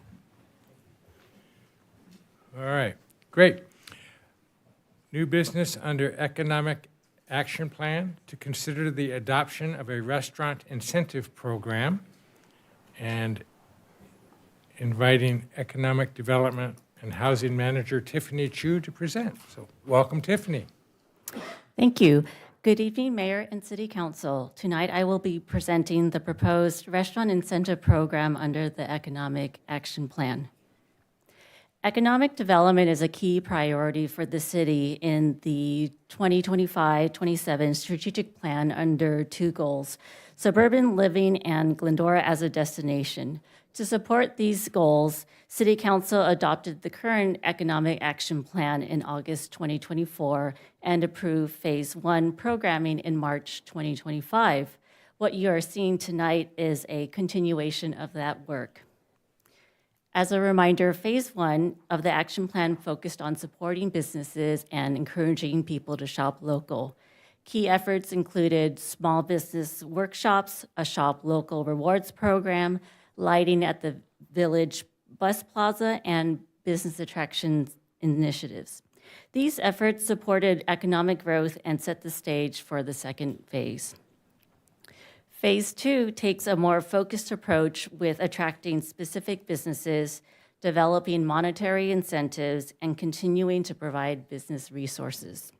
The restaurant incentive program is a key component of the second phase and is an action item under the strategic plan. And so the purpose of the restaurant incentive program is to attract sit-down, full-service restaurants that diversify Glendora's dining options and creates local jobs. The program will offer up to 3 restaurants a $150,000 forgivable loan.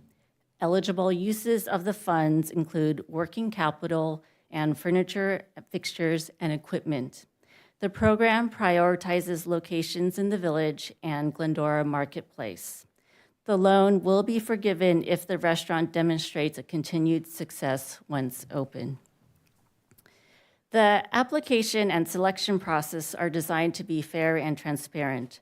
First, applications are reviewed by city staff and a contracted underwriting consultant to confirm complete application and financial capability.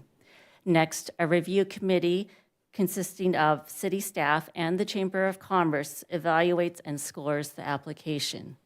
Last, recommended applicants are brought to City Council for final consideration and direction. And so tonight, staff is recommending that City Council adopt the restaurant incentive program and direct the finalized program to be filed with the city clerk. The program supports economic development goals and continues implementation of the action plan. This concludes staff presentation. Thank you. Okay. Thank you, Tiffany. I'll bring it back for questions and discussion. Karen? No questions. Thanks. Shauna? No questions for me. Thank you. Michael? Thank you, David. Thank you, Tiffany, for your report and trying to get creative for our restaurateurs. And I know that the public has been, after getting more restaurants, has always been on our surveys, the top of the surveys. Almost every time that we've asked for a survey on, what do they want here in Glendora. Gary Boyer and I, when he was on here, that was one of our biggest issues, was to how do we develop a business climate here for economic development.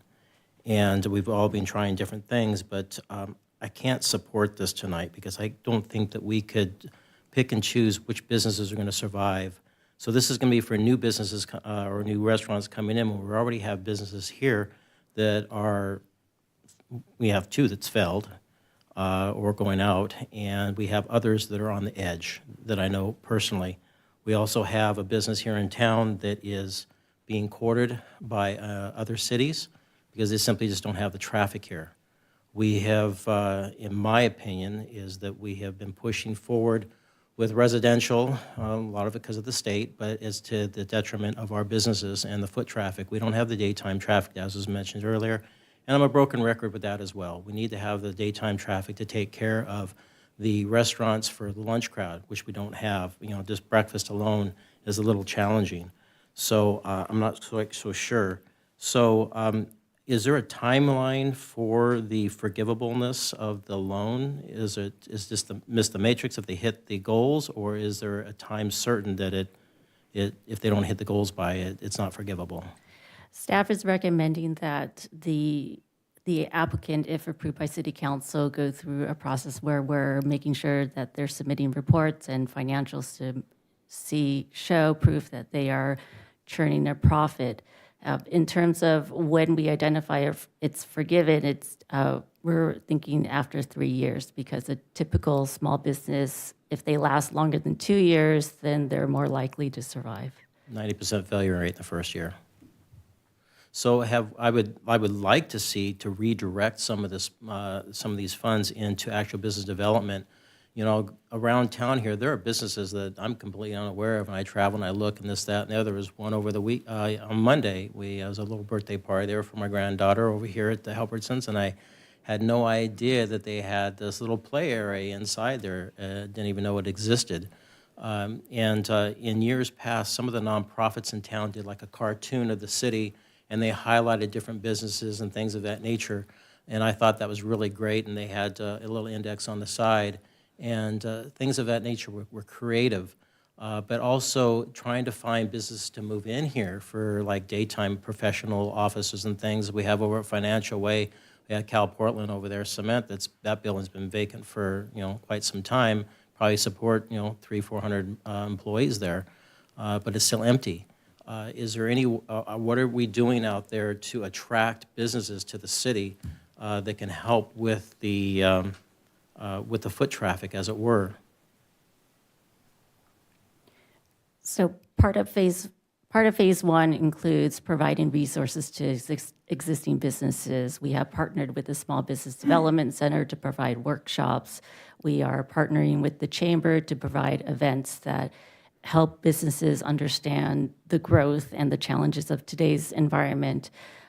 And then in addition to that, we also have the Shop Local program, the Open Rewards program, that's been encouraging people, not just Glendora residents, but people who work here, an opportunity to shop local with getting a small refund. So we are providing resources that will help with existing businesses. And then on top of that, from a business attraction standpoint, staff is out at the retail conferences connecting with the real estate industry to talk about what is possible here in Glendora.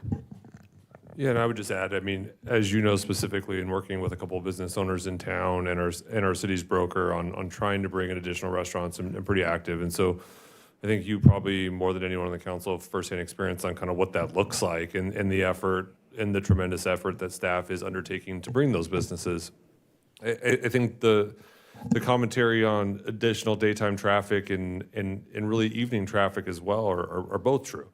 When the staff put on the Economic Development Conference and brought in brokers and economic development experts in the state of California, council had a pretty robust discussion on that topic, and facts and figures were shared. And so I think all of our businesses largely would benefit from a larger daytime and nighttime. And we talked about the changing in terms of residential and more people working from home or having different hours and being around during the day, and how that's impacted trends in traditional shopping and online retail. And so, you know, for anyone who hasn't seen it, if you go back and watch that workshop, it's pretty incredible the amount of information that was shared there. So, yeah, the city's done a ton in trying to do the business attraction, and Tiffany and her group and Jeff's team continue to do that each and every day when we have the opportunity. And you know, the conversation of extra people coming in, I mean, your commentary on additional traffic is true. To the north, there are no people, you know, not for a long time. There's, you know, we're surrounded by 3 cities, but to the north is the national forest. And so we have a inherent challenge as it relates to the population in a radius perspective. And so, we're aware of that, and so we continue to sort of fight those challenges and do the very best we can to bring additional businesses to Glendora. Well, we're running up against this residential situation. We're going to lose from the station south. We're going to lose all that. It was all commercial. Now it's going to be residential. We already have plans in there for right now for the old the metro station right there for the south of that of the parking lot. But then that whole area eventually is going to get turned over probably to residential. We're going to lose the commercial base. And we're on 66, we're seeing that as well. And so my concern is if you don't have the professionals, you don't have the businesses here, they're not going to frequent. We're going to export jobs. We're going to export people.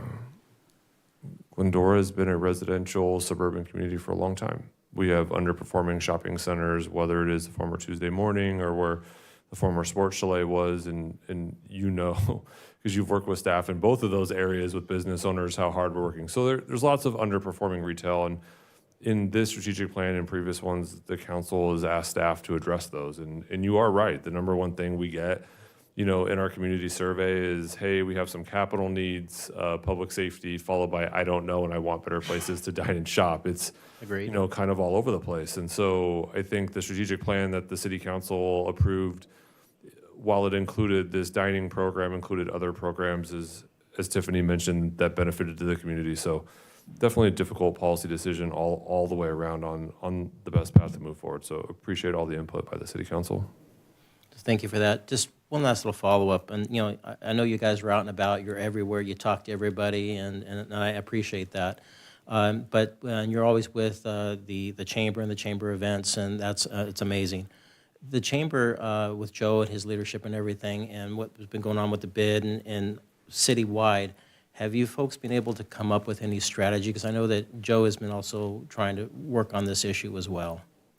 We are working on finding opportunities to partner with the chamber. The first opportunity we took was the Women in Business event last fall, but we are in conversations and partnering with them to focus on more citywide efforts, not particularly on the village. So those conversations they actually started last week. And then we're also focusing on more events in partnership with the chamber to provide support to existing businesses.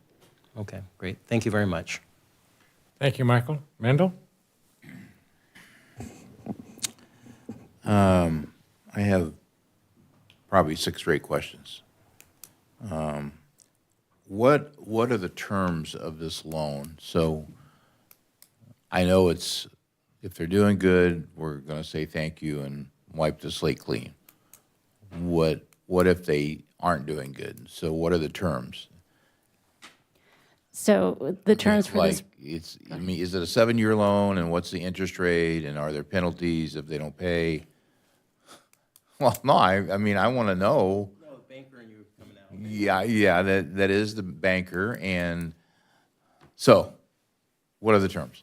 So staff is proposing that it be a 7-year, basically a 7-year agreement, but part of the requirements is that they work with us on a quarterly basis to provide performance metrics on showing progress that they are performing. And at the end of 3 years, then the city can forgive the loan at 100%. But traditionally, forgivable loans basically are not paid back until they go into default. So, what's the interest rate, and what are the penalties if they fold after 4 years? So, 0 interest rate, and if they fold after 4 years, they would have to repay the loan. And I would just say that's very similar to previous loan programs the city's undertaken with CDBG as it relates to some of the structural repairs. So we had an individual come to council and say they didn't want to pay back the interest. The council waived the interest for that loan and all the other construction loans for that at that time. And I think it's important to remember in the city, this program is to attract businesses. And so part of the conversation at the economic development was the city may have to subsidize upfront certain things that it wants to see in the community. And so this is one of those at a low, in this case, 0% interest rate to attract the thing the council told us that they want to see more of. And so other cities have employed very similar programs to certain degrees of success. I know Eastvale had one program in particular that was very successful for them. And so it is a balancing approach all the way around. As Michael mentioned, you have, on the commercial, you lose commercial, but you gain customers potentially if it's residential. And at the same time, the city council's adopted zoning changes that gave you commercial bonuses, for example, if you add residential to some properties, to the extent you're trying to do both. So this is sort of in that same vein of trying to have an equitable balance approach to try to attract those businesses that we would like to see that the communities ask for. I just, I have angst not knowing the full scope. And are we going to secure it by property or something? Because there's going to be people that are not going to pay. And this is taxpayer money. And one, I hate to just give it away, but I understand that's kind of how this dance works. But I don't know. I'm a little concerned about that. So Eastvale has done it. So what other cities have done this? Eastvale is the city that we're modeling this program after. Other cities have provided small business grants, particularly during the COVID era. Many cities Right. provided small either grants or forgivable loans to support businesses. So, but for us primarily, we looked at Eastvale in terms of how do we develop the program, where to look at for underwriting, and really leaned on them for also best practices. Okay. So how was the 150 landed on? So from a business operations standpoint, staff felt that just in today's market and today's numbers, that 100,000 wouldn't be quite enough for kind of fixtures, furniture, and something where it really incentivizes a restaurant to go through this process. So 150 was where we suggest, and it could be up to 150. So a restaurant may not need the full amount. They could possibly request less, depending on what they need. And so this is why part of the program, there is this built-in flexibility of up to 150, given what their needs are. So you said on a quarterly basis, we're going to look at numbers. Are we going to set a benchmark on our return on investment or profitability? Marie knows my famous saying, numbers lie and liars can use numbers. So how are we going to judge the quality of books that these restaurants keep to meet the quote standard that we feel is acceptable? Part of the program includes a consultant that's going to focus on the underwriting and Okay. financials of the applicant and of the business, so that from a staff perspective, we're not seeing all of their tax returns and kind of all of that private financial information. So we will be working with the consultant to, one, actually iron out more of the underwriting process, but also after the application is awarded, they'll be looking at things alongside with us to ensure that their financials are as sound as they can be. I'd like to see more data on that, because it seems like we're kind of just, the consultant's going to do it. The consultant is spending our taxpayer funds, and I want to make sure that it's spent right. And I don't even know who this consultant is, and I'm sure that they're excellent, but I'd like to see a little bit more of the detail there.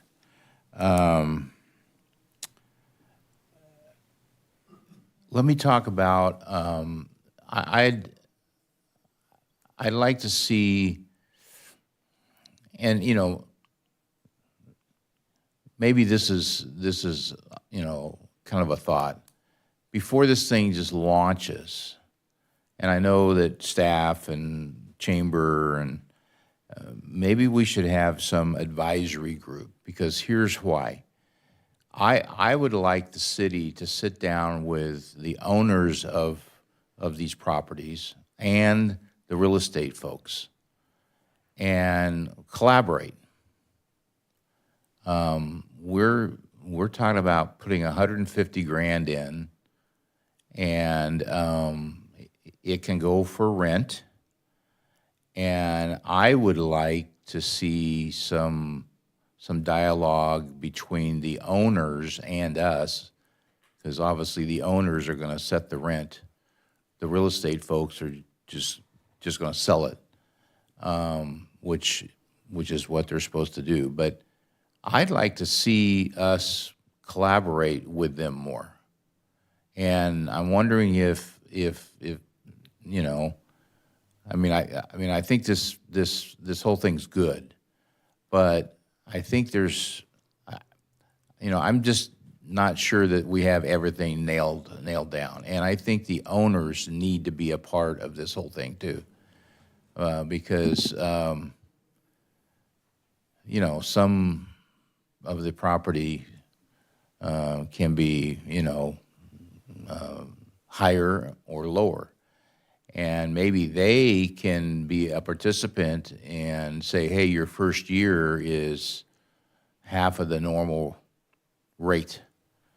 Or, so that's just a thought. Just a quick question, Councilmember, and perhaps you can provide us some clarity when you're doing that. Obviously, we have hundreds, if not thousands, of property owners in the city that could own property, and so trying to determine what owners we deal with or the quality of the building or if they already have some of those things could all play into the estimated costs. And I think part of the question, or maybe a better or alternative way to look at that, is utilizing the city's broker who does this in multiple cities, multiple ways, to give us some insight on that. I think staff's happy to bring back additional details. The reason why there is some flexibility, sometimes a business will buy a building. Sometimes they'll lease a building, and those are two very different ways to secure, where you're at with your investment on how you get your money back. Those are two very sort of different exercises. And so if we need to come back with some additional detail and Tiffany can run some of that stuff down with her team, happy to do that. I'm not sure it is as simple as meeting with business owners. And while we all know some owners in town that own property that have restaurants, there may be others that have properties that would be interested. I don't know where we would draw that line at, but happy to do some additional outreach or investigation, or even get some of the information from our broker on what that could look like in an arrangement and what they would like to see potentially if they're working with a client who wants to open up a restaurant. I think absolutely is information that we can bring back with a little more detail if the council would like to see that. I would like that. My last question is, what would you guys think about doing less than 150? Or doing, say, 125 or 115, and or saying you don't get the whole 150 just wham bam right out of the gate. We want some investment from you, and we parcel that out in year 1, 2, and 3 to create incentive and kind of a safety net. Did you guys talk about that at all, and what's the pros and cons of doing that? We did talk about different amounts, and I think the thing you need to think about is when a business owner is coming in to invest in a new restaurant space, the amount of capital that they're putting in is much greater than this $150 to $100,000. They're making, even for a second generation restaurant space, they're still having to buy new tables and change up the decor up to what they want. So the intent of this program is really just to help a little bit with those costs and incentivize them to make things a little bit easier for them. Because from a numbers perspective, I do know to build a new restaurant from a plain vanilla shell is upwards of over $1 million. So, you put that into perspective of this program, it's really just a small amount in the amount of capital a restaurant owner has to put in to open up a new business. Well, that's true, but usually an owner will give the restaurant a per capita sum for tenant and build outs. And TIs can be negotiated when the tenant moves in with you know. So I don't know.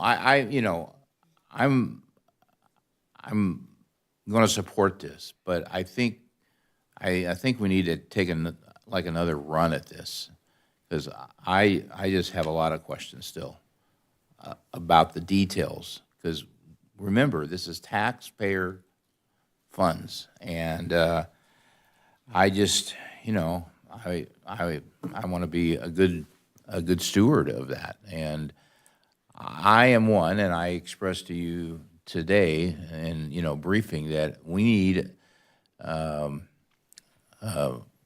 good chicken, steak, fish place. The Derby was that. The Golden Spur was that when back in the day. And we don't have that now. I mean, even Coco's is gone, and they had a cheesy steak, but at least they had a steak, So, I want this to... I think you're answering your own question, council member. Happen, but, we just need another pass at this. So, Michael, did you have another question? I just want to leave everyone with the thought, well, what about the existing businesses that are out there right now that we're going to go and give $150,000 out to 3 potential new restaurants, and we have businesses here that are struggling right now saying, hey, I would love to have a little grant or something. There's out actually there. an option for existing businesses with expansion in the plan before you this evening. Right, but is it up to $150,000, as Mendel just mentioned? Can that be dropped down? It's definitely understandable, and it's the reason why the city did what it did during COVID, right? Using COVID funds to try to help businesses to the extent possible. And the goal here is, as the council has specified, is expansion of those restaurant and other entertainment areas. So this is what this looks like in today's world for helping offset some of those costs for investments. And so similar, quite frankly, to any city program, and when it's implemented, it benefits those at that time. So, Well, as Mendel mentioned, I think it would be advisable and good to bring some stakeholders in the city that have the experience of what their issues are, what are their problems, how can the city possibly help?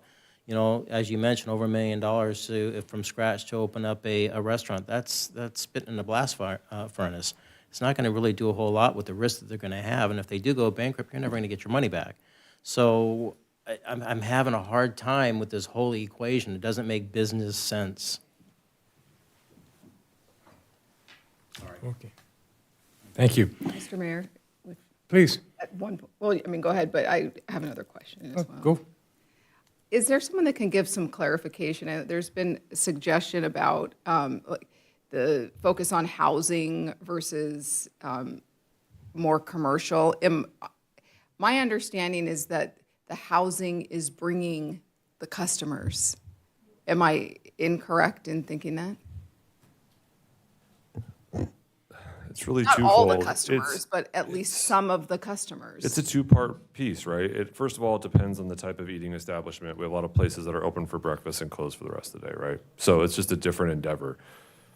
More importantly, it is both a daytime traffic and evening traffic situation. You need more of both. We need more of both here. It's not just a one-sided situation. We don't have a large college campus with kids with plastic money running around, stuff like that, although we have college campuses close. We got junior high schools with kids with plastic money. There you go. So, Apple Pay is a real thing. So, I think to answer your question, it really is a two-pronged approach. We need both. And it is why when the city adopted its strategic plan and looked at the requirement for having to zone for additional housing in predominantly commercial areas, the city council approved new zoning that gave commercial bonuses in areas that had to be residential. So we gave you an incentive to build more commercial in some areas, not less, with additional housing, trying to find that balance between adding both daytime and nighttime traffic. As was mentioned this evening by the council member, is our largest office, one of the largest office buildings in the city, has been vacant for a very long time. And so while we have other areas in smaller commercial that have done well, like our flexible office space right there on Route 66, we have looked at those opportunities for those types of businesses as well. And so it truly is trying to find businesses that want to come here and expand that business base, expanding opportunities for people to have their businesses here in town to the extent possible. So it really is both, and the city council's taken previous actions to try to incentivize both of those items. But I know we're getting a little outside the bounds here of this item specifically, but I mean, I think part and parcel of coming back here this evening was to get additional feedback and answer any questions. And so if there are some unanswered questions, either a continuance of the item to a date in the future or directing staff to come back with some more details are both actions we're happy to do. So, or any other action that the council, but you know, the city really needs both, and that's the bottom line. I just want to make sure that the community understands that the conversation felt like it was going in a direction that very much oversimplified a focus on housing versus commercial, and for me, it feels like a very complex, multifaceted equation, and you can't just say, well, if we just didn't focus on housing, then we would be able to handle this. I don't think it's that simple, so I want to make sure that the community doesn't take that away from this. Okay, thank you. It clearly is both, and the experts in the field right now are saying, you know, if you want a destination, you want a place for people to come, create the business. But then the business people are learning, if you don't have the daytime traffic and the people walking around and the people living here in that 15-minute shopping world that exists today, hence rooftops, the business isn't going to make it. So, you know, we're at an awkward balance of, yes, we have to continue to grow controllable housing, but we need to give them a reason to come here, and it is a difficult balance. I want to just clarify. We are over 90% residential here. Yes. We're more off balance in our city than in other cities. So, you know, you have to have a balanced economy, and we don't have that. We're losing our commercial space. Again, well over 90% is residential here in Glendora. And the businesses are saying they don't want to come if there's not the daytime traffic or the rooftops to come to here to come to work. But we don't have the corporate traffic. Don't disagree. I don't disagree with that. That's Well, and Mr. Mayor, one example to answer the council member's question was the shopping center where Sprouts is. One of the main reasons that developer went in and took over that shopping center and got Sprouts as the anchor was after the council rezoned and added additional housing on Route 66. And they said that was the incentive for them to want to redevelop that shopping center, and that Sprouts said yes to being an anchor. So there is that, you know, moving around. So it's not, oh, you know, this or that to have certain things happen that people want to see happen in the city. And I think what staff has done tonight is that we said in our strategic plan, we want you to do this. We want you to bring more restaurants. We want you to, you know, do X, Y, and Z. And now it almost seems like they did what we asked them to, and now we're saying, well, why did you do this? But this is what we said. We wanted steak and fancy food, and we wanted restaurants, so go do something to bring those restaurants. So thank you for doing what we asked you to. But that doesn't necessarily mean that when we had Sprouts, that's going to take care of economic issues. I mean, we're not going to get we don't get a lot of sales tax, I would imagine, from that. Adam can, you know, opine on that one because he has the numbers. But we also had a situation where the Health and Human Services there was going to be a Burt's Auto Mall that was supposed to be there, and that would have brought in a tremendous amount of sales tax, but that didn't happen. So it's a matter of planning, and that comes to us. And this is coming to us right now to make a decision. It's not a fait accompli, so we can always change course after dialogue and debate. I think one of the concerns I have is we get an application and a qualifiable candidate.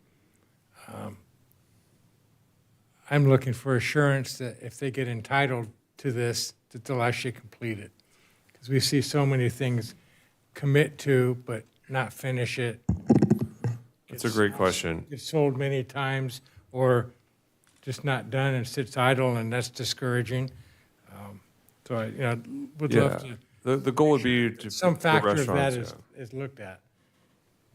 That's a great question, and an area that staff can clarify at what point payments are made and how that works, whether it's an operation pending. Yeah, I think to the extent you have some of those answers, please feel free to share, but that's another great area that we could provide a clarity in. So if I can add, so part of the application process does include a proof of a lease. So we do want a business applicant to have a lease here in Glendora, whether it be an existing restaurant or they're a new restaurant moving in.